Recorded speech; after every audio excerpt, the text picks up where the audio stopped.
Olá, obrigado por ter voltado. Nós estávamos falando do controle de constitucionalidade, ainda não, professor. Nós estamos falando da inconstitucionalidade das normas, que podem acontecer por ação ou por omissão. No finalzinho do bloco passado, a gente explica aquilo que o professor Karl Loewenstein chama de erosão das normas constitucionais, ou da força constitucional, quando, por omissão do poder público, do executivo ou do legislativo, não se tem acesso a direitos previstos na Constituição e o cidadão acaba colocando em descrédito aquele instrumento normativo maior, que deveria ser o mais respeitado, o que deveria ser a nossa fonte de segurança jurídica, tá bom? E aí, professor, dentro da inconstitucionalidade por omissão, eu falei para vocês que tem ainda aquele que se chama de proteção insuficiente. E é isso, meus amigos. O STF acabou reconhecendo doutrina que chama do estado das coisas inconstitucional. Professor, coisas inconstitucional não seriam inconstitucionais, é pelo Estado. Estado inconstitucional das coisas. E aí, professor? Que é isso? Vamos lá. É quando eu tenho direito, esse direito ele está regulamentado, mas essa regulamentação ela é insuficiente, ela está bem ali mais ou menos. A gente precisa dar uma melhorada nisso aqui. Daí muitas pessoas ainda defenderem, inclusive o professor Pedro Lenza traz doutrina nesse sentido, não dele, mas traz substrato, que ele diz o seguinte: não, é uma ação de controle de constitucionalidade por ação, não é por omissão. A grande maioria vai colocar aqui no caso das omissões, mas por quê? Porque houve uma ação, só não uma ação suficiente, tá bom? Então daí se falar em proteção insuficiente, e aí o estado de coisas inconstitucional acabou sendo reconhecido no Brasil como uma das maneiras de controle de constitucionalidade. Algumas vezes funcionando como controle das ações positivas, outras das faltas de ação ou ação negativa, tá bom?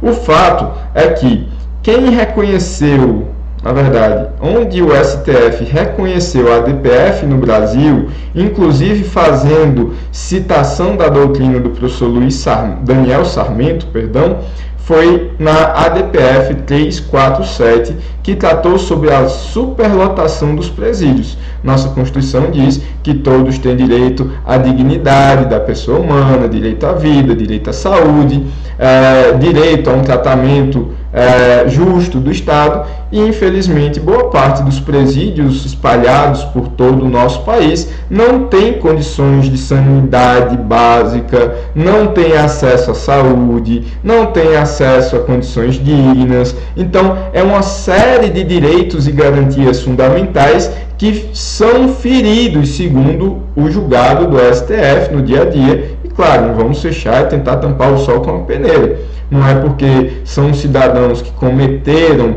faltas graves no nosso ordenamento jurídico, tendo o rigor da punição, aquela sanção penal, a mais grave que nós temos, inclusive a da privação da liberdade, que essas pessoas não tenham direito à dignidade, não tenham direito à saúde, não tenham direito a um tratamento justo, tá bom? Então, nesse sentido, se admitiu, no caso da superlotação dos presídios, a existência de um estado de coisas inconstitucional.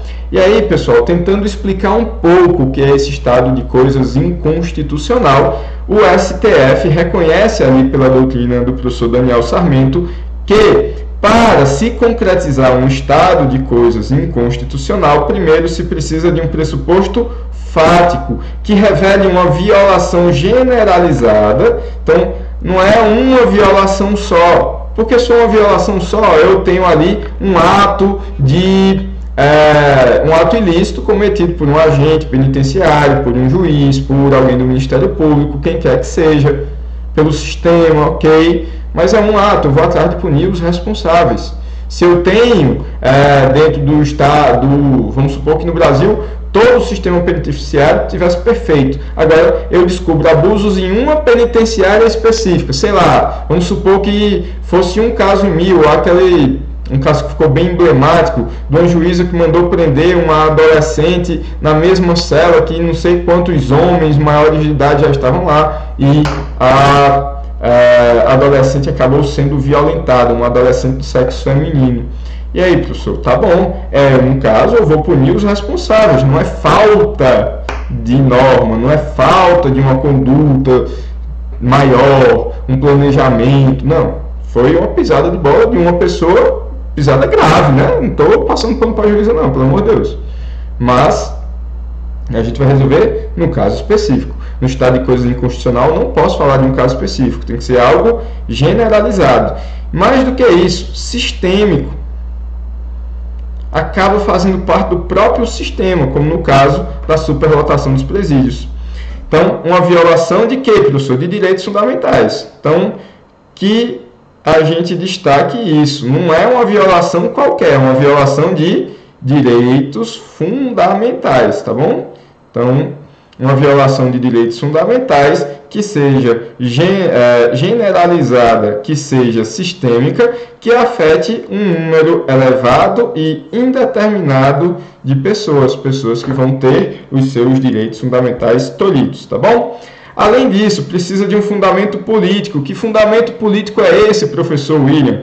Um conjunto de ações, ó, controle por ação, ou de omissões, ó, mas pode ser dos dois. Regras insuficientes, dispositivos, não deixam de ser regras e normas, mas infralegais também insuficientes, não ter orçamento, ou ter um orçamento também insuficiente. Então, tudo isso aí é um conjunto de ações e ou também de omissões que serão reiteradas, daí eu falar que é generalizada e sistêmica, dos poderes públicos tendentes a perpetuar e ou agravar um quadro de inconstitucionalidade. Em outras palavras, o fundamento político são as falhas da própria estrutura. Revelado ali, pessoal, está tudo interconectado com a violação sistêmica. Sistema cruel, parceiro. E aí, depois nós temos também o fundamento jurídico. E que fundamento jurídico é esse, professor William? A necessidade da adoção de medidas estruturais, ó, para a superação das violações.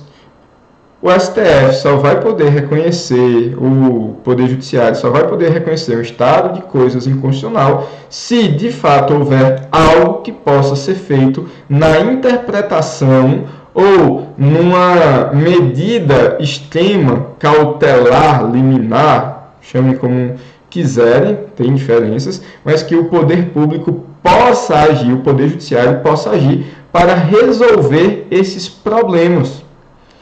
E aqui, pessoal, a gente vai ver isso no passar dos slides, mas basicamente eu digo uma coisa para vocês.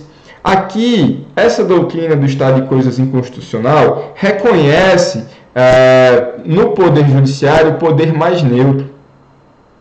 Entenda que, por exemplo, a atuação no intuito de proteger o interesse de presidiários pode ser que politicamente seja um suicídio para determinados políticos, para determinados sujeitos. Sabemos como o nosso país está radicalizado politicamente. Tomar as rédeas, tomar decisões que favoreçam os presidiários, enquanto tem tantos argumentos, vai proteger o presidiário enquanto o trabalhador está aqui, o inocente está trabalhando e morrendo de fome. Então, diante de circunstâncias políticas como essa, muitas vezes se decide não decidir e tenta varrer a poeira para debaixo do tapete. O Poder Judiciário não está aí, o Poder Judiciário não vai perder seu mandato porque tomou uma medida impopular.